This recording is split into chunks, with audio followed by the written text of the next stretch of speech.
G'day, it's Coach Pete from Cessation. On this Whiteboard Wednesday, we're going to discuss the training principle of reversibility.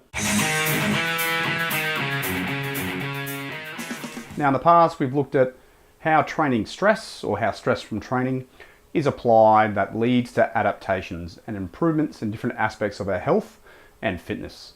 What we really see is our performance improves over time. When we do some type of training, we'll receive a form of stress. Assuming the intensity and volume of the stress we conduct in training is sufficient enough, we will see an overall improvement in some aspect of performance. What we generally see is that decrease in our performance initially as that stress or those negative after effects of training take hold. If we return back to the baseline, we call that compensation. That is compensating back to our normal level. And if it was sufficient enough, our level of performance will improve beyond this, and we call that supercompensation. Over time, if we don't continue to apply training stress, what we will find is actual increase in whatever our performance measure is will return back to the original baseline. Effectively, it decays. Nothing is permanent, and any training you do and any improvements you have are reversible. A really simple way to look at reversibility is use it or lose it. If you don't keep training, or you don't provide sufficient enough stress to maintain a certain level of improved performance, you'll regress back to where you were, back to square one or your starting point. Depending on what stage of training, where we are in our program, what's going on in our lifestyle in general, we might have two different overall objectives or training aims. One might simply be maintenance. That is, we're trying to maintain our current level of performance. The other, which we're more used to and more accustomed to, is improvement. We're trying to improve a certain aspect of performance for whatever reason. That might be for sport, for competition, for life in general. We might be trying to get stronger, faster, more powerful, have better endurance, or have better quality of living. Training programs do not always focus on constantly improving performance. This is evident at the elite levels of sport as well, and elite levels of performance, where a lot of sports will have off seasons. Team sports, field sports especially, typically only have a 3 to 6 month period of time when the sport is actually contested and competed. Immediately following that, you'll see a decrease in overall performance capacity of players as they do some type of active recovery prior to starting their next training cycle, preparing for the next competitive season, or as individuals, their individual competition. Sometimes we might find that whilst we may want to improve our performance, we're not capable of getting the right training volume, training intensity, and training frequency in. All is not lost, however.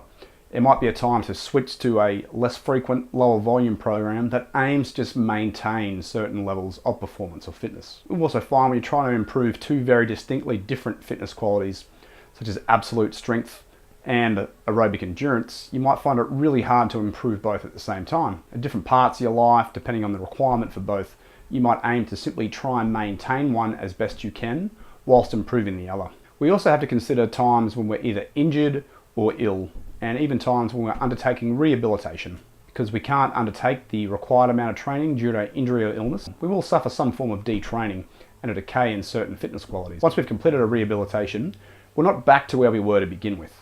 We actually now have to build up our overall capacity and whatever we were training in the past in order to get back to where we were. And this can take some time. Another thing to look at is when you cease training, and you might have gone to the gym or done a lot of aerobic training years ago, and you want to get back into improve your lifestyle to have something a bit more healthier, you'll find it's really hard to go back to where you were. And a lot of people find this really frustrating. As you know, back in the day I could bench press 100 kilograms for 3 sets of 10. Why can't I do that now? It's relatively simple. Because you haven't used it, you've lost it. And now you have to build up to back to where you were.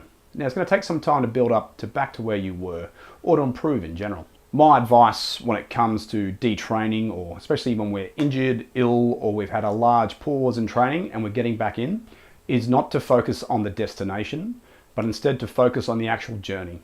We're looking to improve, or looking to better ourselves, whether that's for health, fitness, or potentially even high performance. Whilst it can be frustrating, it can be annoying, and it can turn people off having to do that work they've done months ago or years ago, it really is worth the end state.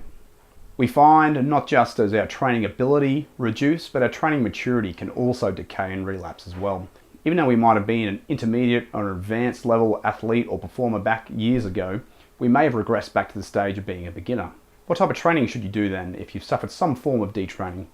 Really, my advice is to be conservative. Start simple. Over time, you want to increase the intensity and volume, but don't be scared to be a beginner, especially after a large bout of detraining where you've lost whatever fitness quality you have. Don't be fixated on where you were, but consider where you are now and the steps you have to take to get better. The key takeaways from this Whiteboard Wednesday. Now, it might be hard to remember what all the training principles are and how they apply.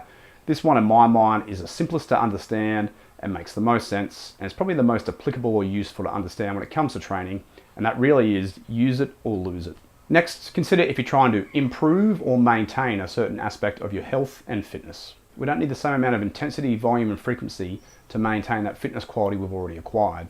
If we're looking to improve it, however, we're going to need to progressively overload over time and increase the actual training stress that we have, the duration of the stress, in order to elicit an adaptation. And the last thing to remember is focus on the journey, not on the destination. That might seem a little bit token, a little bit wishy-washy, but it's an important part. Trust the process. Look at training, we're looking really not at the improvements you're going to make day to day, week to week, but we're looking to improve year to year.